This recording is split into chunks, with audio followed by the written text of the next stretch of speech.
Hey guys, welcome back to Pre-Production. Thank you so much for listening once again. I have a wonderful guest this week. Her name is Zelda Williams. She is an actress and a director. Her directorial debut, Lisa Frankenstein, is currently available on video on demand across all platforms. It's a wonderful, charming little movie, and I think it's just fantastic. And I cannot wait to see what else she does. I know she has a lot planned.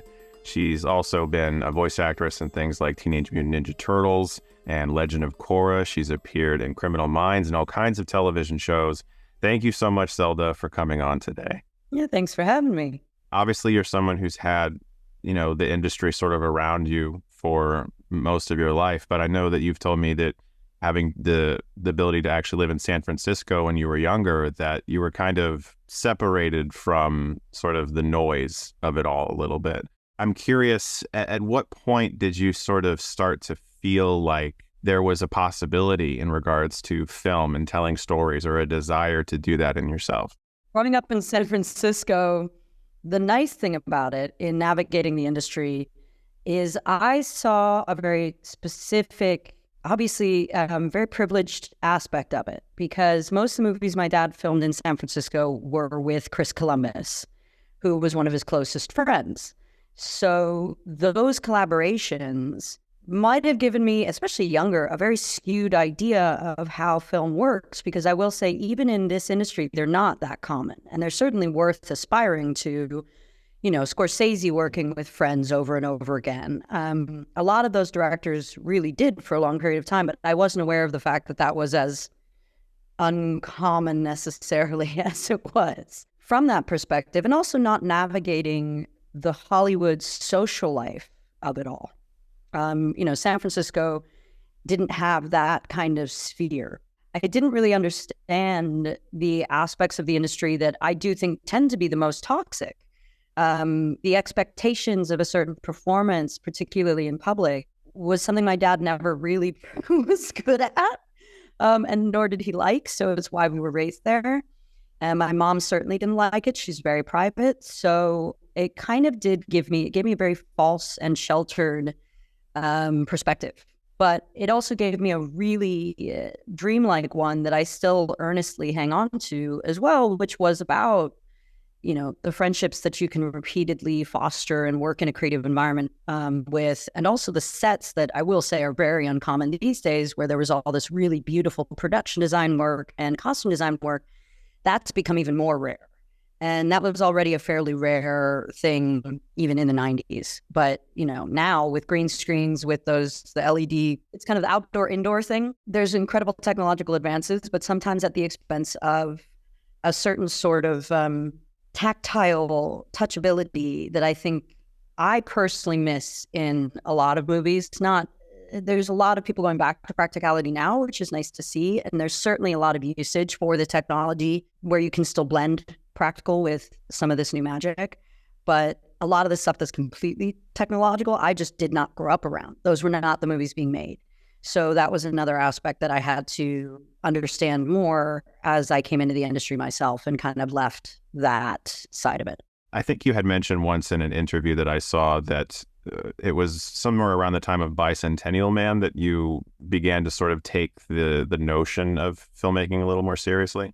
The deeper concept of a job, at least not in our generation, certainly in our grandparents' generation, they were working by that age. But, I didn't understand that it was necessarily going to be a thing that you had to spend your life learning until a bit later. But it was certainly something I was interested in by that point. And I will say as well, there's still even parts of this that I'm learning on a day-to-day basis. I think the funniest job on a set, just by name alone, not because of what they do, is Best Boy. I knew you were going to say Best Boy. Every time I see Best Boy in the credits, I'm like, what the fuck does that mean? It just makes me smile every time I see it. But, that was the beginning of my fascination, certainly. And, again, Chris fosters such a wonderful set environment. And those were a lot of what I grew up on, because unlike a lot of the sets, which I didn't travel to unless I was off school, in San Francisco, I was going to school and was able to go and visit set when I wanted to and see Dad. And so those sets were a lot more accessible to young people. Chris's kids are my age as well.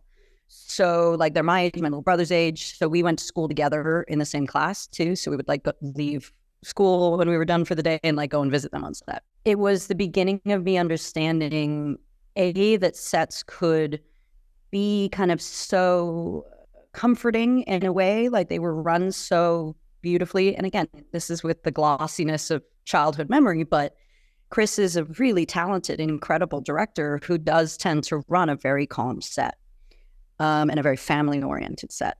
So I saw that as certainly an aspirational element to film. But it wasn't until I kind of moved out here and started acting myself that I got a deeper understanding as well of the various different aspects of it. And the fact that particularly in the directing sphere, as I started to pursue it, I did want to run it a lot more in that familial way than as a sort of like tense auteur.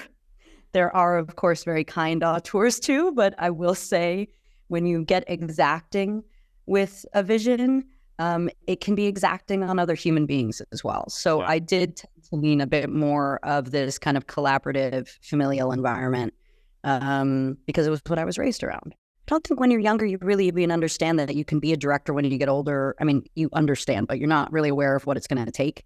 But I did know I could go and act. So that's why I pursued acting first.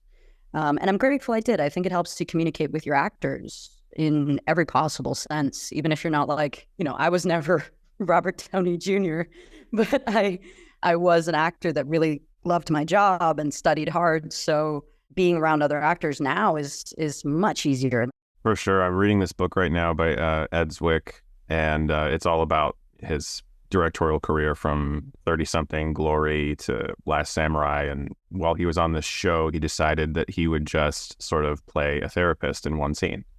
And that he thought that would be simple. And it would be like, I just have to sit there and listen and occasionally say something. And he was across Evan Rachel Wood. And he describes his first experience being an actor as walking onto set and suddenly noticing how bright the lights are, how they're like, you can feel the heat of it on your skin, the notion that like 50 people are looking at you, waiting for you to do something. And you're also remembering that there's lines that you have to hit and that they have to feel natural, and that it just absolutely instantly gave him this monumental amount of respect for actors that he admitted that he had never had before. And so I think you're absolutely right. The idea of being able to understand what it feels like to be on both sides of the camera is going to make you a better filmmaker.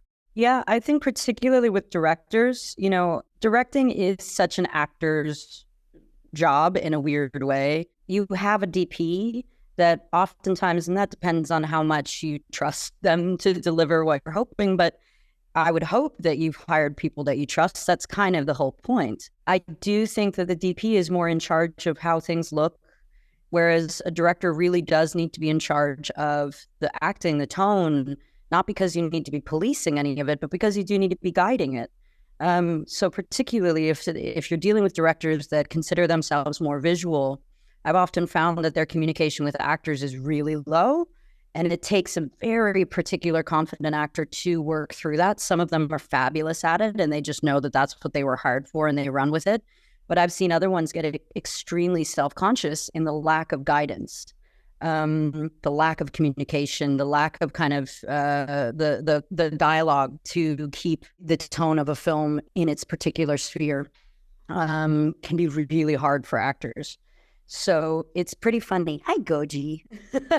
My dog just came to say hey. It can be pretty interesting, especially these days, what we were mentioning before, a very green screen oriented set. And you'll see more actors talking about how their experiences on certain very, usually large budget spectacle kind of movies was very jarring for them because they had to act opposite a tennis ball, or they had to imagine that all this stuff was happening that you obviously cannot see. In those situations, if you are dealing with a director that's also not giving you any sort of guidance toward anything and just leaning on the idea that they can fix it in post, I do find that that's a lot of the times where I'm watching audiences really disconnect with these large tentpole things, is because of that. They hired people that are almost more of a video game designer, which is still an incredibly valid way to approach things. But if you're not also able to communicate with your actors, it can lead to an enormous amount of alienation.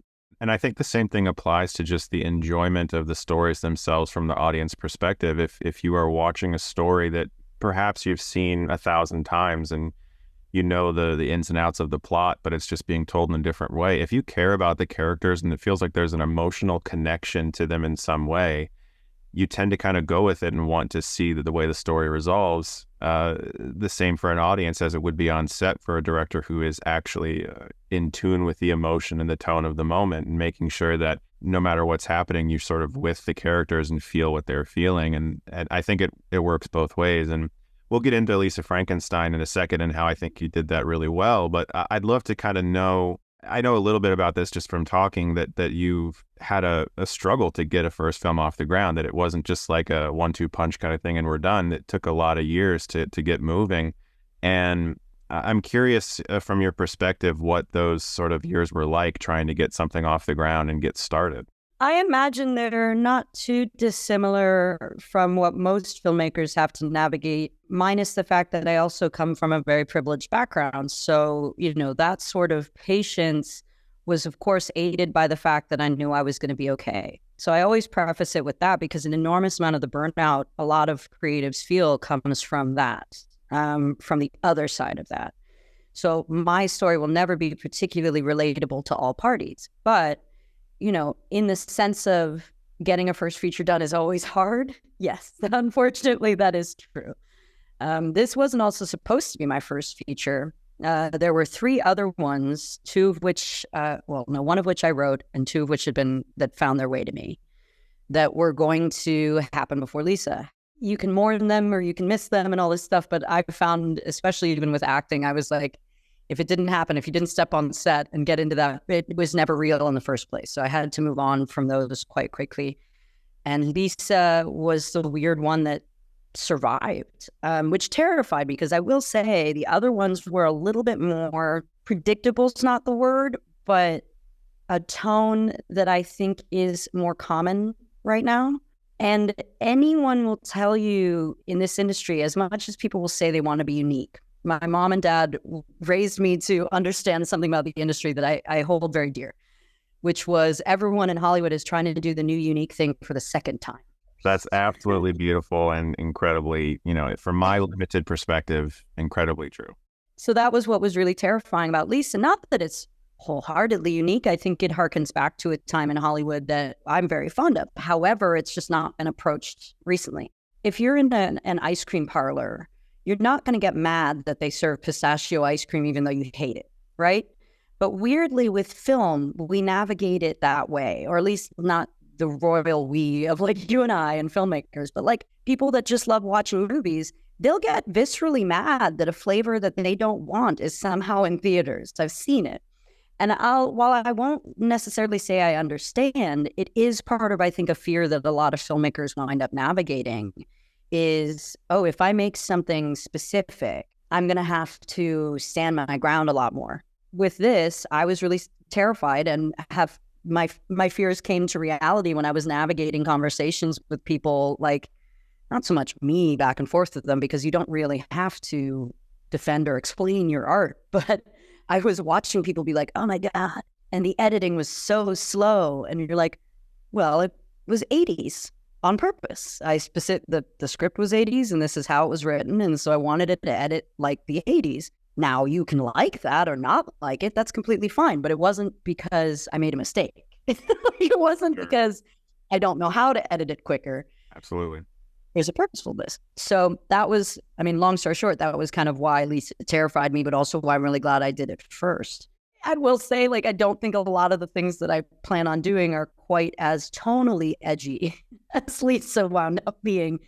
Most of them will still be edgy because I just have a really dark sense of humor. But yeah, the weirdness of this movie, I'm glad I actually got it under my belt first, because nothing can prepare you for 50% of people that reviewed your film hating it, and then 50% of people loving it. Nothing prepares you for that kind of polarization. Then you navigate it and you realize you're going to survive and it's fine. But in the moment, you're like, what the fuck? The idea of being afraid of reactions or wondering what someone will think of something you did. It's obviously on my brain as well. It's something that every artist is always thinking about, unfortunately, somewhere in the back of their mind. It's like, at some point, this is not going to be just this really great experience that I shared with other people. And at some point, it's going to become colored by public reaction, and I'm going to have to live with that. And it's something I think about more often than I wish I did. And I think that, but from your perspective, like, I mean, I understand how much fun it was to make Lisa Frankenstein from what you've told me. And I felt that while watching it. And I don't think it's just because I was like rooting for you or whatever. Like, I genuinely really enjoyed this movie. And I also am well versed in 80s movies and understand the sort of way they flow. And one of the things I really loved about it was something that I've heard you talk about before, which is sort of earnestness and sincerity and being what you are about. You are about what you're about, and you're not looking at the audience and going, well, that just happened, or some kind of, wink to the camera that, yeah, we know our plot is absurd, and I hope that you accept that because we're so serious nowadays and we don't want to be mocked. Your movie is what it is. When, as you call him, the creature shows up, played by Cole Sprouse, Catherine Newton isn't like, what the fuck? She's like, oh, hey, come up to my room. It's cool. It's cool up there. That's where all my stuff is, I love that the characters were so willing to accept something so supernatural and insane and sort of roll with it, and kind of bypassing all of that angsty shit of like, what does this mean for my life and stuff, and just getting right to the idea of this guy's in my house and let's just have fun with it. And I think that's really charming. And, as fear-inspiring as it probably was to release a movie like that first, like you said, sort of a big swing, I think that you established yourself as a voice, someone who is out there that has something to say. And instead of maybe like you could have done, like you said, maybe something a little more familiar, I think now like more people will be excited about your future prospects because you sort of announced yourself as someone who is willing to do different things. Well, we'll see. I mean, the interesting thing about all of it as well is like the specificity in this is multi-layered. It's not only a period piece and it's a comedy and it has monsters and there's all this stuff to it. So nothing that I do moving forward will likely, it's not like you get 3 of these in a row, You get like one of these and then you do a bunch of really different things, which I'm very excited by.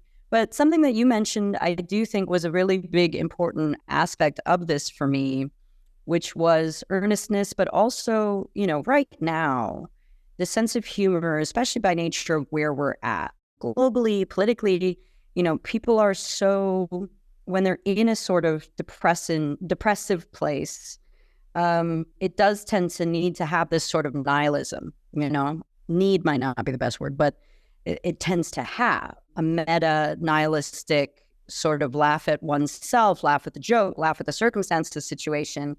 And you can see that even in some 80s movies. Ferris Bueller was the example that came to mind that is a lot more obviously even, they break the fourth wall. He's looking into camera, but there was still an earnestness to it. And I feel like it is one of the things that I miss a lot when dealing with comedy these days is allowing for the subject to just be the way that they are. It doesn't need to be explicative. It doesn't also even need to be aspirational. Like, I don't want young girls to go around murdering people. It's not what this movie is about. So her earnestly being as twisted as she is, I think is a very helpful aspect of that, because the second that you start excusing it or explaining it, I think you start trying to look at other people a bit too much in the eyes and be like, this is for you. Yeah. I'm like, it's okay to just be entertained by this. Or, by the way, to not be. One of the things that I wish I'd known more of and been able to ask more peers about before this happened is not the preparation for failure, because there's no real point. If you're worrying about something that you can't prevent, then you're just suffering twice. It's more so that I wish I'd had the awareness to talk to my peers about polarization. That there's not really so much that you should fear about that, as much as we all think that like criticism or critique is negative. It's not really. And I'll explain, a little bit as to why, because most of the time it's not even for you.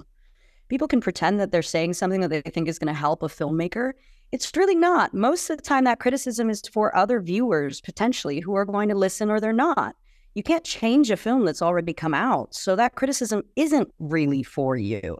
Maybe you'll learn a lesson about your pacing or something for the next movie. Maybe.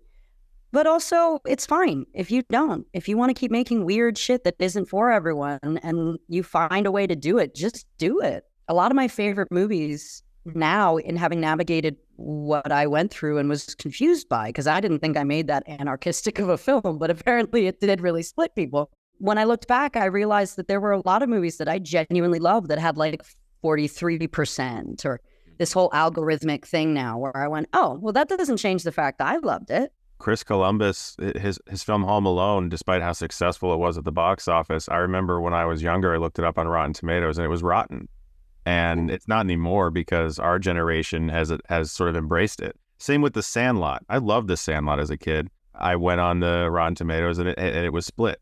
And I'm like, how? And I remember the consensus. It stuck in my mind. The consensus was that it was derivative and sweetly nostalgic. And I was like, what movie is like The Sandlot? What, like, is there another movie where like a bunch of kids play baseball and chew tobacco for the first time? Yeah, and then run away from a monster dog? Like, I don't remember a movie like that. I'm sorry. So I agree with you completely. And this is coming from someone who's been involved in the film critic world for over 10 years now. And I've seen it evolve from the days of Ain't It Cool News to the days of YouTube to TikTok and you know, where it's all kind of gone. There's so much noise now. There are so many people all talking about their opinion. You know, when I started my YouTube channel, there were like 5 people on the platform talking about movies, if you can imagine. Literally like 5. Thankfully, I think the accessibility to film these days, I don't think is a bad thing. I talk about this a lot where I get that streamers are not necessarily positive, and especially watching these massive conglomerates unilaterally delete art, I have enormous problems with. However, the idea that like these days, a kid could find their way to incredible Japanese cinema, incredible Korean cinema, African cinema, like stuff that they were not able to find before unless you were really lucky or you had the money to go and be a collector, which obviously a lot of children don't anyhow.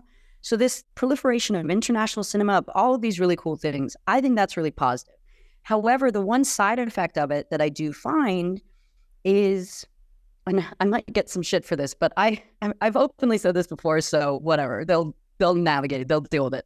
I'm not telling them they have bad opinions. I'm just saying it's the beginning of an academic discovery.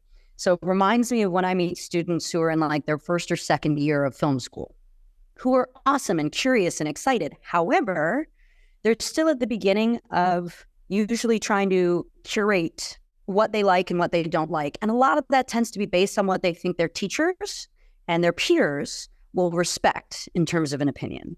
There's always a couple of like devil's advocate kids in there too, but like most of the time, a lot of what they're trying to do is curate what they think will get a response. It makes sense that a lot of them are trying to do this dance, right?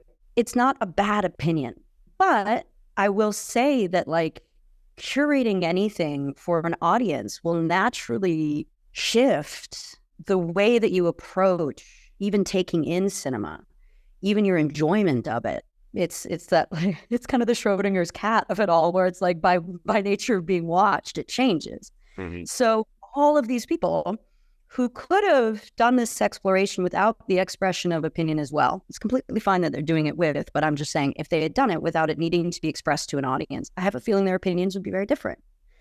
And they do tend to want to tear things down because, again, with social media, it's already scientifically been explored that negative gets more response. It always has.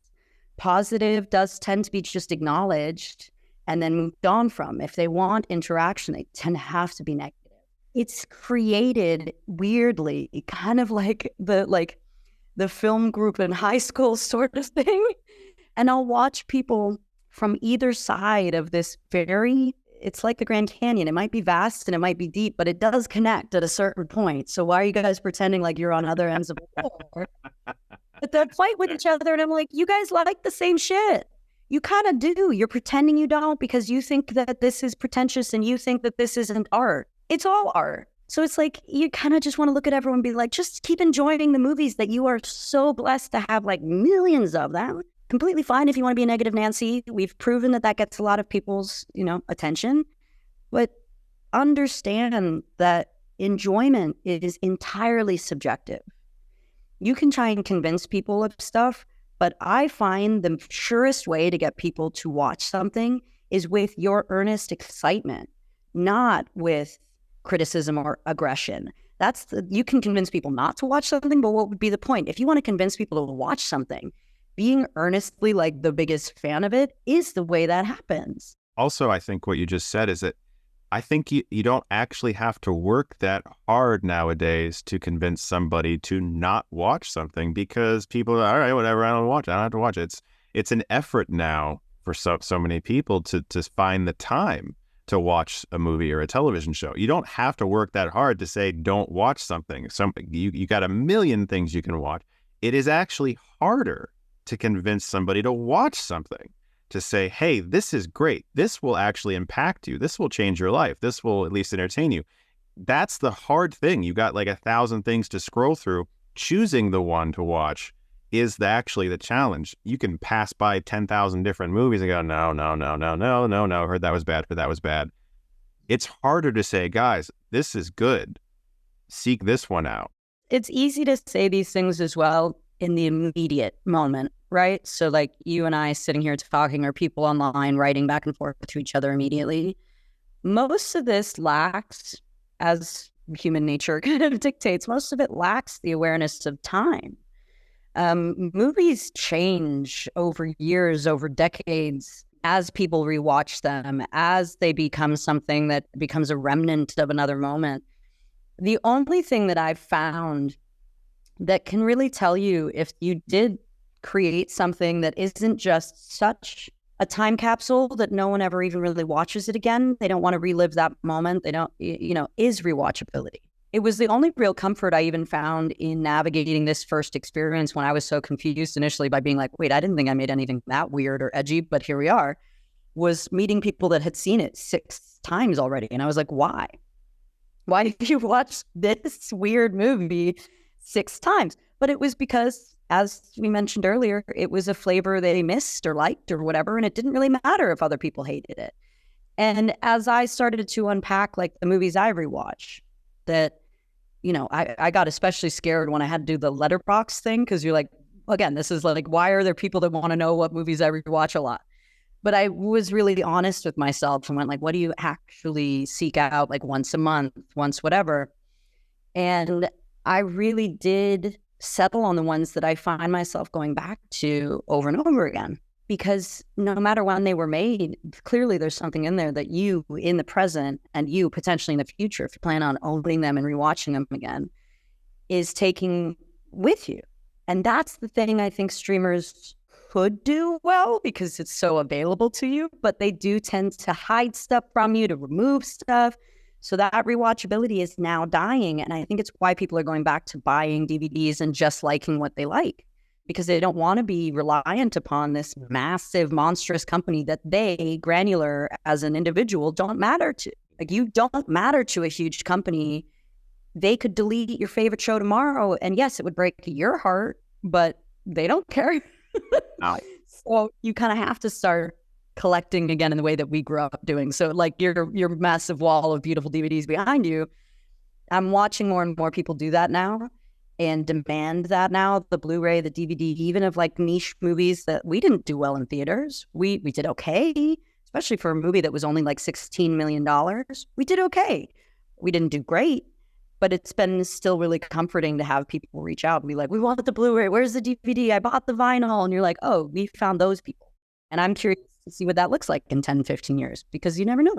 I think your movie will absolutely have a good legacy. Ever since I was a kid, when I went to the theater, I think if I were to just sort of boil down my ultimate desire for seeing a movie in a theater, it is to experience escapism.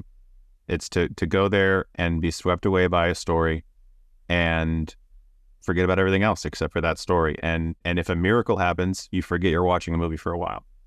And which is tough to do, especially after you kind of know how the goose is cooked, so to speak. But when I line up for movies that feel like someone is actively trying to tell me a story and take me on a journey.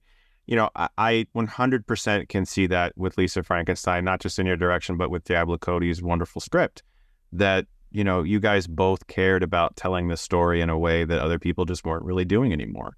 Well, and the one, I wouldn't call it a regret because I don't really have any. I've made lifelong friends on this and people I'll continue to collaborate and work with. The one thing that I will say people clocked that they're not incorrect about is it was an R-rated movie and they made us make it PG-13. But that happens.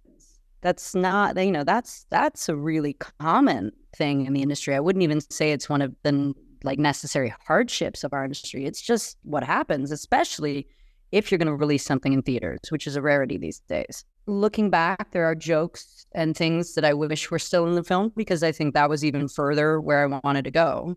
However, I had a very niche, specific goal with this film. And I would not be necessarily what most people would think of when they make a movie, but I just remember it so distinctly growing up. I went to the Jared Padalecki, Paris Hilton House of Wax movie in theaters. Nice. I remember also, how Paris sold those shirts that were Watch Paris Die or something. I remember that. Right. So it was a cultural thing, right? But when you were in theaters, there was this really specific moment, which is not what most of the time when you're making a horror film or a violent comedy, whatever. It's not what you usually see happen much anymore, but it was common at the time, where when Paris died, everyone in the theater was yeah, and they were laughing and cheering. And I remember so distinctly how fun that felt to be in a movie theater where people were guffawing and laughing and clapping. It wasn't a dead serious interaction. It was this camp collective thing. And I really wanted that scene. I mean, spoiler, but with Michael Trent, his whole scene at the end, I wanted that to happen. And I remember the first test screening we did very distinctly, and they give you the screener where you can see the people on the small corner of it, and I was waiting for that scene being oh no, no, no, and they all started cheering and clapping, and a couple people were standing up and laughing, and I'm great, if nothing else, even if there's a bunch of people that'll be mad they didn't see this in theaters, whatever the case may be, if nothing else, for the people that did see it and enjoy it, every single one of them that I've spoken to had that moment. And I'll hang on to that forever. Yeah. I'm good. I took the thing from it that I needed. They can't take that from you. No. Even if there are things that you're yeah, you know what? Some of these cuts where we had to make something PG-13, not my favorite. But also, I still got to put that in theaters. And that remained untouched. It's sort of strange because I have a unique perspective on this PG-13 thing because I was raised in an environment that was very authoritative about what movies I was allowed to see. And including even in PG-13, I wasn't allowed to watch them uncut until I was 13. And I would see them on TV, edited for content. Same with I saw Die Hard for the first time on AMC. I saw Die Hard 2 for the first time when he sang Yippee-ki-yay, Mr. Falcon on TV ads, but Lisa Frankenstein being PG-13 would have allowed me, when I turned 13, to go see it. And so I feel like there's also a whole generation of people, probably young girls, who are excited, will be older and be oh yeah, I got to see Lisa Frankenstein. I remember that. That was one of the more bloody first PG-13 movies I ever saw. That movie had things I never saw before. I think that that's kind of also going to be really fun for people like that who maybe never would have been able to see it before, and who will remember it as one of those gateway movies into a slightly more edgy or gory experience for them. Potentially. I mean, it'd be lovely whoever needs it and wants it and just wants to laugh. My friend went to the theater the other day and he was laughing his ass off because the entire row in front of him was drag queens in full regalia, with the wigs and everything. And he ended up having to move one seat over because one of the wigs was too tall. He's I haven't gone to a movie where this is the audience that is here having fun. And he remembers leaving too at the end, and they're I don't know, it could have been gayer. And I'm yeah, believe me, I would have happily made it gayer. They made me cut stuff already. But I still love that that's who kind of was finding it, who was there. I've met a whole bunch of really interesting women that I would say, they're very goth presenting as well. One of whom came up to me at the premiere and said, thank you for making a death positive movie. And I was like, you're going to need to explain that to me because I don't really know what that means. And she was talking about she's a mortician and she works on, putting bodies back together again for presentation after the fact. Her mind went to that place of like, she's putting creature together again and, all this stuff. And I went, again, not at all where I was coming from, but amazing that that's where it wound up. You have no control. Filmmakers, writers, as much as we would like to believe we have control, you don't really. You have as much control as like a ship captain does on the ocean. Yeah, you can guide it a certain direction and there's a place that you hope you wind up, but the ocean is far more powerful and the tides and the currents are going to take you places that you're just going to have to go with it and just make sure that your crew and everyone gets there safely. Like, that's it. You have very little actual control. You have problem solving on your boat and that's it. And I like that now I can look at other filmmakers and I can talk to them and be like, hey, it's going to be okay. Even if like 100 people tell you to your face that they hate your fucking movie, chances are you are also going to find the people that love it. Yeah. The people that love this movie are hilarious. I love them so much. Perfection literally doesn't exist. And the pursuit of it, it's fine if you want to be that person, but it will drive you mad. Even when they talk about the Oscars and things, and I know that some people get mad at me for being as down on the kind of awards season circuit as I am. I don't hate it. I think it can reward amazing upcoming filmmakers and help them make their career. Like, I get that there's validity to aspects of it.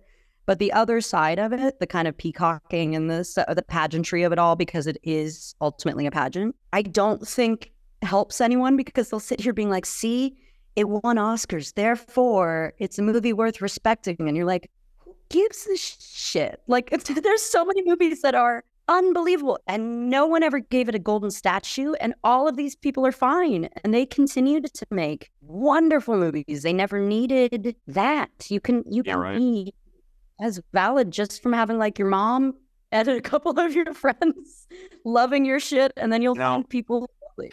When I was a kid and I was making short films, this is pre-YouTube, so my audience was the people who made the movie with me and my parents and my sisters, and that's it.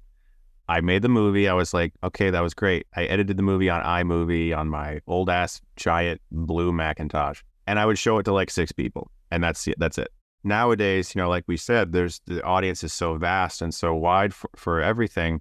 But again, this book I'm reading by Ed Zwick, he did win the Best Picture Oscar as a producer for Shakespeare in Love, but he was also nominated for other films that time has kind of put in a slightly better place than that movie, like Glory, and there's even films that he wasn't nominated for that, again, have had better rewatches, so to speak, over time, like Legends of the Fall or even The Last Samurai. I love Last Samurai, by the way. I'm a Last Samurai stan. I know it was kind of like talked down on for a while. I fucking love that movie. The Last Samurai is a 10 out of 10 A+ movie. I reviewed that, I don't know how many years ago, gave it an A+.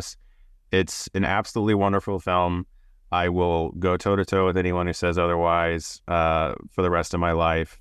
And after reading his book, you should read it. I have so much more respect for just the making of that movie. He had like intense, deep sciatic pain for the entirety of the battle shoot at the end. He ended up having to get surgery. Like, the amount of things that they went through to make that movie and to get it made. He talks about and not to talk about Last Samurai, let's just talk about Last Samurai. But like meeting Ken Watanabe and working with him and sort of like he talks about how he was nervous at first and that Ken was like in debt to like the Yakuza and all this crazy shit. And they're making this movie. I think that that's a wonderful movie. But to your point, time really is the ultimate factor for whether or not what a movie's life looks like. People talk about a movie, people keep it in the conversation, the right people share it with each other, word of mouth, whatever. Lisa Frankenstein is absolutely a movie that will receive that, just as Jennifer's Body did. I reviewed Jennifer's Body a few years ago, and I love that movie. But I decided that I would rewatch and reread reviews from when it was released, just to give myself a historical context. Without a doubt, it's one of the most eye-opening experiences I ever had, because almost every single one of them were about Megan Fox and the perception of her at the time publicly or whatever. Very few people talked about Karin Kusama's filmmaking. Very few people talked about the merits of the script. It was such a reactionary MTV VH1 sort of like pull quote thing. Ours is hilarious because we don't have someone like that in it. So they did get very like, there was one that it was really funny to me. And I don't really like reading them, but I do love occasionally seeing like the most, not aggressive one. I find humor in any reactionary thing, I find doesn't tend to come from an academic place. Most of the time it comes from something else usually. And I find that emotional thing curious for me. So there was someone who was like genuinely mad. I remember reading it and being like, wow, why did our zombie teenage romance movie upset you this much? Can you show us on the doll where I hurt you? But like, I found it really fascinating that someone was like, she should never direct. And I'm like, sorry to disappoint you. I'm not going to stop. I do have a book for you because I know we're wrapping up soon. But given that you're talking about the Zwick book, I always tell filmmakers about this one because it's just a very specific, I'll just explain what the book is and then you'll understand why I'm like, it won't really ever apply to anything that you're making, but there's something really beautiful about that. So it's called Waiting on the Weather. Teruyo, oh God, I'm going to ruin her name. I know it and I've met her. Teruyo Nogami, who worked on all of Kurosawa's movies, starting with Rashomon. Wow. And she was his scripty and continuity. She wrote a book. And you met her? I did, yeah. Oh my God. Drank me under the table in Japan. It was really fun. You do a whole episode just on that meeting. This book is, especially for women coming into the industry, but for anyone coming into the industry, it's a really fascinating cross-section about this person who's considered, as we're talking about, like a legendary filmmaker, a filmmaker's filmmaker, all of this stuff. But the human portrait of it, about his rages and about the things that went wrong, like Rashomon burning down, like all of this stuff, it's really great for filmmakers to get to read that and realize that you can deify people that came before you, the Kubricks, the Kurosawas. You can put them on a pedestal if you want. Ultimately, they were and are humans. They're fallible. They get self-conscious. They made incredible things, and then they made things that other people didn't like. And then ironically, because they made the incredible thing, people were even meaner about the fact that they were imperfect and couldn't keep making incredible things. So I always give as many filmmakers as they can find it. It's not the easiest book to find, but I found it on eBay, and like you can find it. It's not impossible. Called Waiting on the Weather, and I really recommend it. While you're in your Zwick phase, I think you'd really like it. Thank you. I'll definitely check it out. I've been reading nothing but filmmaker biographies over the past few years, and it's been really fun. Listen, people need to watch Lisa Frankenstein. Like I said, it's on VOD everywhere. Support the film. Check it out. Well, I know you want to work again. You're excited about it. And I know you want to write. I know you are writing actively. So yeah, my next movie is one of mine. That's fantastic. I was just going to say, obviously you can't talk much about it. It's in Italy, and it's this one is where I actually thought I was going to start before the kind of wacky comedy 80s. It's more along the lines of the 1960s Italian kind of suspense moment that happened. Oh my God, I can't wait. So it's an Italian-based suspense thriller. Very different than Lisa, but it's where my heart lies in a lot of ways. I'm very fond of that whole era of... It's weird, too, because it's kind of a sexist era, but at the same time, it created some of the most incredible female icons of cinema. And so I love getting the chance as a woman to approach aspects of that, of like womanhood and sexuality in this very otherwise male-framed world, which I love. We'll see. But it's actually going to be filmed in Italy, which I'm very excited. Oh, that's great. That's great. Look, I'm extremely excited that you're a voice working not just in movies, but in genre movies, and that you're going to continue to have stuff being made. It's just great. Again, Zelda Williams, it was a privilege to talk to you. Thank you so much for taking the time. And like I said, guys, check out Lisa Frankenstein. It's awesome. Thanks, Chris.